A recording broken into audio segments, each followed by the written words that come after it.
కారం రంగు రుచితో ఉంటుంది. ఆచి మిరపపొడి అదరగొట్టే కారం రంగు రుచి.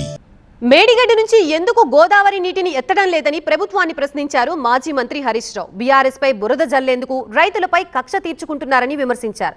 కృష్ణా నీటిని సరైన సమయంలో ఎత్తిపోకుండా ఏపీకి వెళ్లేలా చేస్తున్నారన్నారు. ప్రభుత్వం పట్టించుకోకపోతే కేసీఆర్ ఆధ్వర్యంలో తామే కన్నెపల్లి పంప్ హౌస్లకి ఆన్ చేస్తామని, అలాంటి పరిస్థితి తెచ్చుకోవద్దని ప్రభుత్వాన్ని హెచ్చరించారు.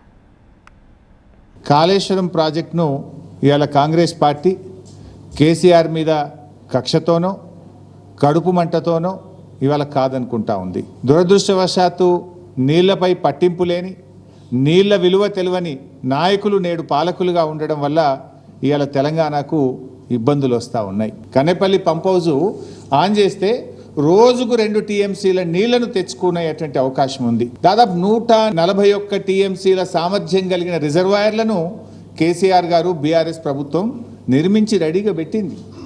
పంప్ హౌజ్లు ఉన్నాయి, సబ్స్టేషన్లు ఉన్నాయి, రిజర్వాయర్లు ఉన్నాయి. నీళ్ళు ఎత్తుకోవడానికి వచ్చిన నీకు ఇబ్బంది ఏంది?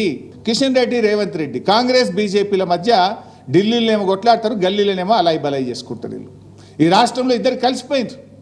కలవకపోతే ఎస్ఎల్బీసీ టనల్ కుప్పగూలి ప్రాజెక్టు భవిష్యత్తు ప్రశ్నార్థకమైతే ఎందుకు ఎన్డీఎస్ఏ రాలేదు?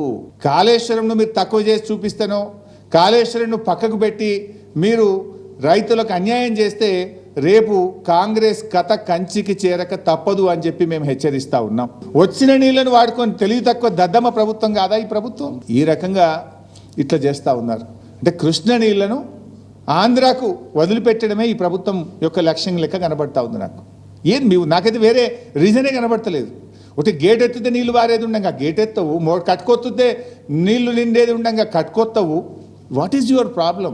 ఒకవేళ మీరు నిర్లక్ష్యం చేస్తే స్వయంగా కేసీఆర్ గారి నాయకత్వంలో అన్ని జిల్లాల నుంచి లక్షలాది మంది రైతులం కన్నేపల్లి కదులుతాం, మోటార్లు ఆన్ చేస్తాం.